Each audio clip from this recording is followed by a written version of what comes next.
کبھی ایسا ہوتا ہے کہ کچھ یاد کرنے کی کوشش کرتے ہیں لیکن دماغ خالی ہو جاتا ہے۔ جو باتیں دل میں بٹھاتے ہیں وہ لمحوں میں غائب ہو جاتی ہیں۔ یادداشت کی کمزوری صرف جسمانی نہیں، روحانی بھی ہوتی ہے۔ چلیے سنتے ہیں امام علی علیہ السلام کا فرمان۔ امام علی علیہ السلام ارشاد فرماتے ہیں، یادداشت کی کمزوری گناہوں کی وجہ سے ہوتی ہے۔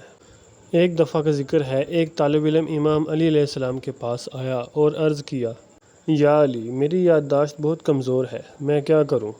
تو امام علی علیہ السلام نے ارشاد فرمایا، علم اللہ کا نور ہے، اور یہ نور اللہ کی طرف سے ہے، یہ نور گناہگار دل میں نہیں رہتا۔ امام علی علیہ السلام نے ارشاد فرمایا، اگر تم چاہتے ہو کہ یادداشت مضبوط ہو تو گناہوں سے بچو اور دل کو پاک کرو۔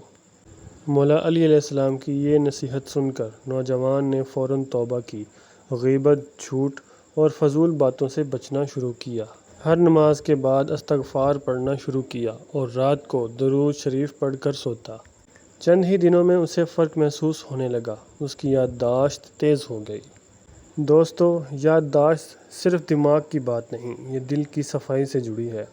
گناہ کم کرو، ذکر خدا زیادہ کرو، علم خود بخود آپ کے دل میں اترے گا۔